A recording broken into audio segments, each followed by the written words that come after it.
Baik, Alhamdulillah Auda kembali bersama kami di Rampai Pagi. Terima kasih sekali lagi kami ucapkan pada Auda yang tetap setia di pertemuan kita hari ini edisi Khamis iaitu 13 Rejab 1442 Hijrah bersama dengan 25 Februari 2021 Masihi. Baik, Auda, sekarang kita bersama dalam segmen Biro Kawalan Narkotik ya, di mana pada kali ini kita membawakan lanjutan siri kedua iaitu pengenalan dadah dan kesan-kesan dadah. Jadi seperti biasanya Auda kita jemput ke Studio Rampai Pagi pada pagi ini bersama dengan narasumber kita iaitu Yang Mulia Tuan Haji Zul Humaizi bin Haji Abdul Hamid merupakan Pegawai Narkotik Kanan. Kita ucapkan selamat datang. Assalamualaikum Tuan. Waalaikumsalam warahmatullahi wabarakatuh. Ya, terima kasih ya bersama kita di Rampai Pagi. Jadi ini merupakan lanjutannya seri kedua. Ya. Jadi kita tidak ingin mencuri banyak waktu Tuan kerana banyak perkara-perkara ataupun mesej yang penting ingin kita sampaikan. Jadi sebagai mukaddimahnya mungkin kami persilakan dulu Tuan lah untuk meneruskan segmen bola bicara kita. Silakan. Terima kasih. Bismillahirrahmanirrahim. Assalamualaikum warahmatullahi wabarakatuh dan salam sejahtera. Terlebih dahulu bagi pihak Biro Kawalan Narkotik ingin mengucapkan ribuan terima kasih kepada pihak Radio Televisyen Brunei menjemput dan memberi peluang cawangan pendidikan pencegahan dadah dalam wawancara pada pagi ini dalam membincangkan topik pengenalan dadah dan kesan-kesan dadah siri yang kedua. Sebagai menyambung perkongsian wawancara kita pada pagi ini, ada baiknya kita ini mengimbas kembali secara rumusan yang telah dikongsikan pada siri pertama yang lalu. Dan apa dia dadah? Dadah merupakan apa jua bahan kimia, sama ada asli atau tiruan, atau tumbuhan yang apabila dimasukkan ke dalam tubuh badan manusia, dengan apa cara sekalipun yang akan mengubah fungsi, tingkah laku, perasaan dan pemikiran seseorang. Tadi sering mengetahui kalau zaman sekolah pasal dadah ni. Kita tahu dadah, bahaya dadah dan sebagainya. Tapi mungkin ada gelintir kita ni yang tidak mengetahui macam mana usulnya dan juga sebagainya. Ini perlu sebenarnya kita terapkan untuk pengenalan dan juga sama-sama kita memberikan kesedaran kepada masyarakat negara kita ini bukan saja ketanian dewasa ini tapi juga kepada anak-anak kecil. Mereka tu sebenarnya perlu tahu bagaimana usulnya agar nanti mereka ni boleh terhindar daripada perkara yang tidak diingini. Jadi di sini Tuan, apakah antara sebab seseorang terlibat dalam penyalahgunaan dadah ini? Okey, alhamdulillah soalan yang bagus. Sebab-sebab terlibat dengan penyalahgunaan dadah di antaranya pengguna ingin tahu dan mencuba. Okay. Dan antaranya lagi masalah rumah tangga atau keluarga, kecewa dengan kehidupan dan pengaruh kawan-kawan atau terikut kawan-kawan. Ya, itu dia. Baik. Itu antara masalah-masalah ataupun punca sebetulnya telah pun dinyatakan. Dan Tuan, kita ingin mengetahui apakah jenis-jenis dadah yang disalahgunakan terutama sekali yang ada di negara kita Brunei Darussalam ini. Okay. Ya. Berhubung dengan jenis-jenis dadah yang disalahguna di negara Brunei Darussalam, di antaranya adalah dadah methamphetamine, itu nama saintifiknya iaitu syabu, dadah cannabis atau ganja, dadah ekstasi, dan inhalan. Inhalan merupakan adalah bahan-bahan yang menghayalkan. Itu di antara jenis-jenis dadah yang disalahguna di negara Brunei Darussalam. Jadi apa bahaya menyalahguna dadah ini Tuan? Okey. Apa yang bahayanya penyalahgunaan dadah adalah di antaranya pengguna hanya akan mengalami keseronokan yang tidak terhingga. Akan tetapi hanya dapat dirasai pada pengambilan dadah yang pertama kali sahaja. Penagih akan menjadi terlalu bergantung kepada dadah dan apabila ini terjadi, tabiat penagihan atau penggantungan kepada dadah akan menjadi sukar untuk dihilangkan. Sekiranya penagih tidak mengambil dadah secara berterusan, mereka akan mengalami kesan pengunduran, withdrawal symptoms. Contohnya seperti mata berair, muntah-muntah, menggeletar seluruh badan dan sebagainya. Dan jika pengambilan dadah secara berterusan dan berlebihan boleh menyebabkan penyakit kulit dan kematian mengejut. Dan bagi menampung keperluan kewangan untuk mendapatkan dadah, ianya boleh mendorong seseorang penagih untuk bertindak di luar jangkaan seperti menjual barang perabot di dalam rumah atau barang kemas, keluarga atau apa saja yang boleh dijual. Dan kehilangan peluang untuk melanjutkan pelajaran ke luar negeri dan juga untuk memperolehi pekerjaan. Masya Allah ya. Kita mendengar pun agak gerun akibat daripada penyalahgunaan dadah ini dan perlu ada kesedaran bagi kita dan kita ingin mengetahui juga ya Tuan ya. Jadi dapat Tuan menjelaskan lebih lanjut lagi mengenai dengan jenis-jenis dadah yang disalahgunakan di negara kita seperti dimaksudkan dalam siri kedua ini Tuan, silakan. Okay. Pada siri pertama yang lalu telah diterangkan dadah jenis syabu dan ganja dan telah diterangkan apa kesan-kesan jika disalahgunakan dadah-dadah tersebut dalam jangka masa pendek dan panjang yang boleh membawa akibat kepada kerosakan pada anggota-anggota tubuh badan dan juga kesihatan secara keseluruhannya. Dan seterusnya kita beralih kepada dadah jenis ekstasi. Okay. Dadah ekstasi adalah dadah jenis buatan manusia. Ya. Atau dadah jenis sintetik yang diperbuat daripada bahan-bahan kimia. Ya, jika kita dapat saksikan sedikit Tuan ya, di skrin TV kita, ini mungkin dapat dijelaskan. Ia berbentuk seperti menarik, ia kena berwarna-warni. Ya. Ya, jika dilihat daripada gambar tersebut, ini merupakan dadah ekstasi yang dibuat dengan bermacam-macam pelbagai warna dan ada cop-cop logo yang tersendiri yang merupakan setiap pengeluarnya merupakan mempunyai identiti tersendiri. Oh, ya. Okay. Oh, ya. Dan saya akan meneruskan lagi. Silakan. Dan ianya dadah ekstasi dikategorikan di dalam dadah jenis kelas A. Dadah ekstasi selalunya didapati dalam bentuk pil, tablet atau kapsul seperti dalam gambar tadi. Memakan lebih dari satu biji dalam satu masa dipanggil bumping. Dan dadah ekstasi adalah jenis dadah sintetik yang dibuat di makmal. Ianya dihasilkan daripada pelbagai bahan seperti kafein, amfetamin dan juga kokain. Pil-pil ekstasi dibuat dalam pelbagai bentuk dan warna. Jika dadah ini dicampurkan dengan meminum alkohol, adalah sangat berbahaya dan boleh membawa maut. Kesan rangsangan yang didapati dari ekstasi boleh membuatkan penggunanya menari tanpa henti selama beberapa jam. Dadah jenis ini adalah bertindak sebagai perangsang, menggalakkan dalam perubahan. Nama-nama lain bagi dadah ekstasi adalah seperti Love, X, ekstasi dan pil kuda gila. Pil kuda gila ini adalah diberi daripada Indonesia sendiri.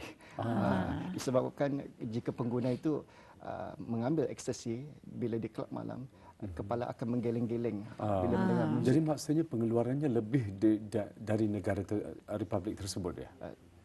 Artinya di negara-negara yang terdapat di mana-mana saja. Di mana-mana saja. Pengeluaran.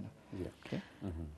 Kesan jangka masa pendek bagi penggunaan dadah ekstasi adalah menggeletar, rasa gelisah, tidak boleh tidur, paranoid, resah dan bercakap berlebihan.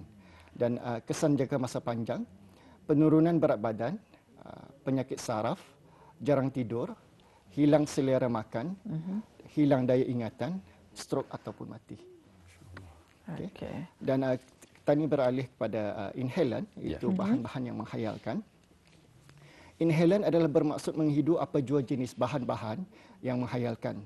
Bahan-bahan inhalan termasuk bahan kimia yang terdapat di dalam produk-produk aerosol, spray, cecair penyuci, gam, cat, thinner, nail polish dan remover, gas pemetik api dan lain-lain. Bahan inhalan kerap disalahguna dengan cara menghidunya. Bahan inhalan memberi kesan kerosakan pada otak kerana kandungan tulin yang ada di dalam bahan-bahan hiduan ini. Apabila bahan inhalan disedut melalui hidung atau mulut, ianya akan menyebabkan kecacatan tubuh badan dan kerosakan mental yang kekal. Kimia yang terdapat di dalam bahan inhalan mengurangkan oksigen di dalam tubuh dan memaksa jantung untuk bekerja lebih kuat dan tidak menentu. Daya deria untuk menghidu akan hilang, merasa mual yang teruk, hidung berdarah dan merosakkan hati, paru-paru serta buah pinggang. Penyalahgunaan yang kronik menyebabkan kehilangan tenaga, otot dan juga bentuk tubuh badan. Inhalan juga menyebabkan penggunanya tidak boleh berjalan, bercakap dan berfikir secara normal akibat kerosakan tisu otak. Dan kesan jangka masa pendek bagi pengguna inhalan, terhoyong-hayang seperti orang yang mabuk, keliru dan kebingungan, badan merasa lemah, letih atau sebaliknya, berkelakuan agresif, cemas, pemarah dan kasar. Hayalan berlebihan, bayangan yang bukan-bukan, pening, muntah-muntah, sakit kepala, mengantuk, ada di antaranya akan terus tertidur lepas menghidu, menyekat pernafasan, boleh membunuh dengan serangan jantung atau lemas bila bahan inhalan menggantikan oksigen di dalam paru-paru dan sistem pusat saraf. Kesan jangka masa panjang bagi inhalan adalah hilang ingatan, tidak dapat berfikir atau lambat berfikir, pertuturan lambat, nyangap, hidung mudah berdarah, kehilangan otot, bentuk badan dan tidak bermaya, sakit perut, kerosakan pada sistem saraf pusat, buah pinggang dan hati, kerosakan tubuh badan dan otak yang kekal. Jadi adakah selain daripada yang Tuan terangkan itu mengenai dengan maklumat jenis-jenis dadah yang lainnya? Memang ada. Dan antara dadah-dadah jenis-jenis dadah yang lain selain daripada yang telah disebutkan adalah salah satunya adalah dadah jenis ketamin. Ya. Dan ketamin kebanyakannya digunakan sebagai anestetik dalam amalan perubatan haiwan. Tetapi ia juga merupakan sejenis dadah yang terdapat di kelab-kelab yang menghasilkan pengalaman seperti terpisah daripada sekelilingnya dan juga membayangkan sesuatu yang tidak wujud apabila disalahgunakan. Ketamin merupakan sejenis ubat bius untuk haiwan dan ianya terdapat dalam bentuk serbuk kristal, cecair atau pil. Cara penggunaannya ialah dengan menelan, suntikan dan dihidu. Kesan ketamin bergantung kepada tahap dos dan kepelbagaiannya sangat luas. Ketamin juga dikenali sebagai dadah death rap kerana ia boleh membuat penyalahguna terdedah kepada jenayah seperti dirogol. Ianya juga dikenali sebagai K. Kesan jangka masa pendek, kesedaran yang rendah seperti berhayal, susah bernafas, hilang kawalan diri, boleh menjadi ganas dan kesan jangka masa panjangnya, kemerosotan ingatan dan tumpuan, depresi dan amnesia. Dan bagi dadah Aramin atau Nimitazepam atau nama lainnya adalah Aramin 5 ataupun Happy 5 yang diperolehi dari benzodiazepin. Dadah ini memiliki hipnotik, sedatif dan anxiolytik. Aramin biasanya diambil bersama alkohol di pesta keramaian dan sebagai pil penenang. Kesan jangka masa pendek bagi pengguna dadah Aramin boleh mengakibatkan hilang kesedaran diri, kemerosotan penglihatan dan daya pemikiran.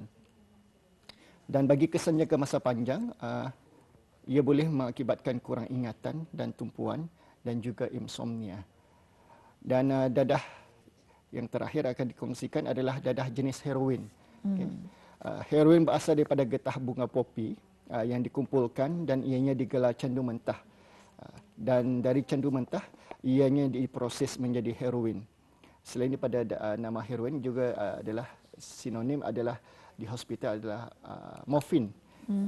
Dan heroin selalunya disuntik, dihidu atau dihisap. Dadah jenis ini mudah membuat penggunanya menjadi ketagihan. Apabila heroin masuk ke dalam otak dengan pantas tetapi membuat penggunanya berfikir dan bertindak dengan perlahan. Ianya akan melebahkan daya fikiran dan juga boleh menyebabkan hilangnya daya ingatan. Penggunaan dadah jenis ini boleh mendatangkan penyakit HIV, hepatitis dan penyakit-penyakit lain yang disebabkan oleh perkongsian jarum suntikan yang tercemar. Heroin adalah satu-satu dadah yang boleh membawa maut, keganasan dan jenayah. Antara nama-nama lain ialah horse, powder, putih, tepung, gula icing dan white. Dan kesan jangka masa pendek, pengguna jenis dadah heroin boleh menyebabkan kerosakan fikiran, pernafasan berkurangan dan menurun. Kadang-kala boleh menyebabkan kematian. Dan heroin menyebabkan radang pada sendi-sendi terutamanya apabila menggunakan suntikan yang mengandungi kuman. Dan kesan jangka masa panjang, dadah ini boleh merosakkan hati. Kuman-kuman boleh berjangkit melalui jarum suntikan yang dijangkiti.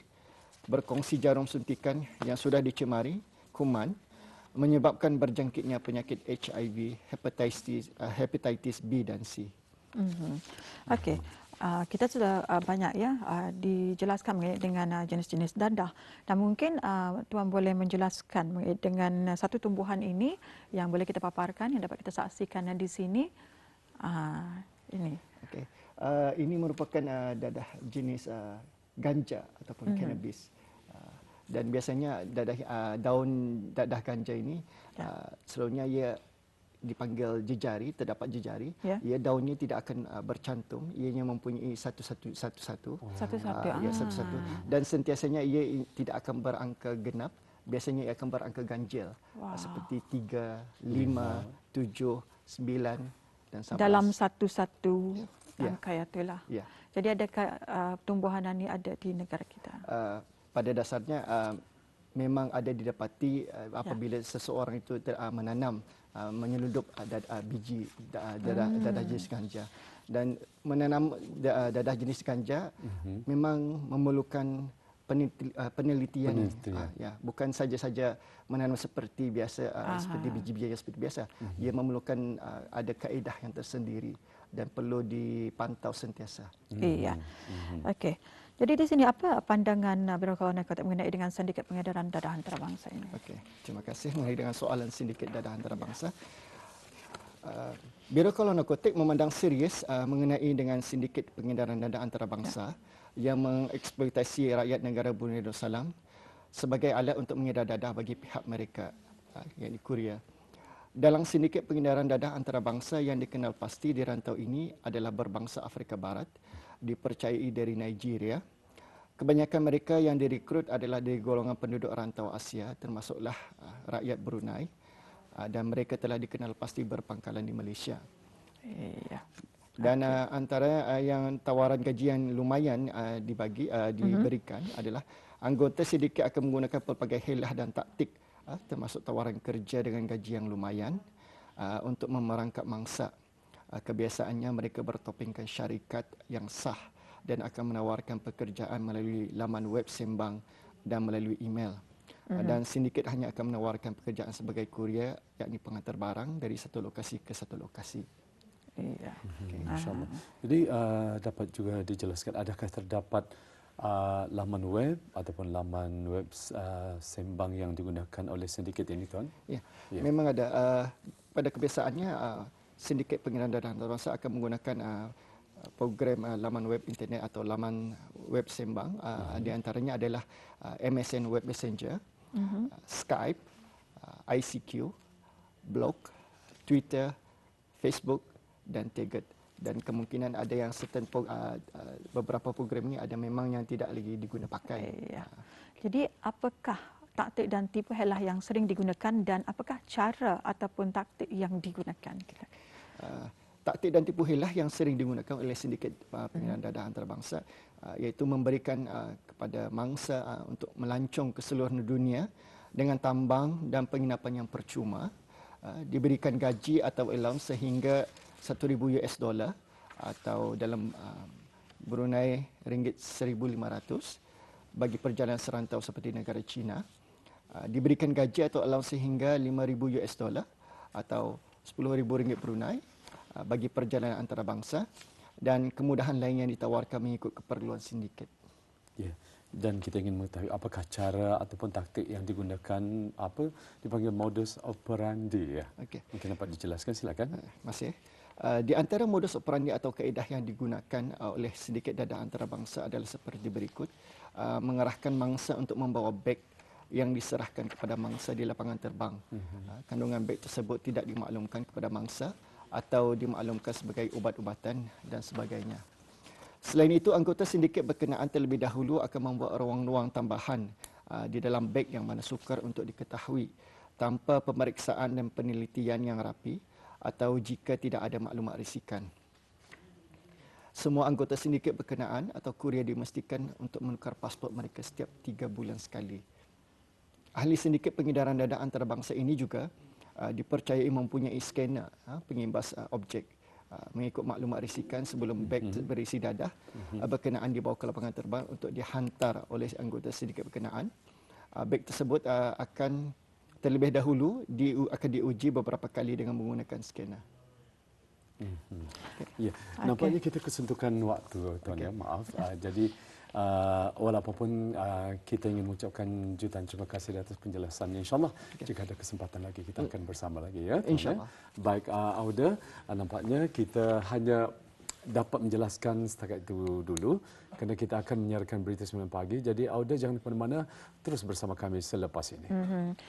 Dan juga ya untuk siri seterusnya insyaAllah kita akan meneruskan topik yang akan kita bincangkan pada hari ini. Apapun ini semuanya menjadi panduan kita dan juga meningkatkan kesedaran kita sebagai ibu bapa dan juga masyarakat di negara ini untuk sama-sama berwaspada dan juga berhati-hati, terutama sekali untuk mendidik dan juga memberi pesan kepada anak-anak kita. Itu adalah yang paling penting ya dalam rutin harian kita. Maklum sajalah memang banyak cobaan dan juga cabaran dalam kehidupan kita. Jadi kita akan berehat seketika, kita akan mengikuti berita dan kita akan kembali selepas ini nanti.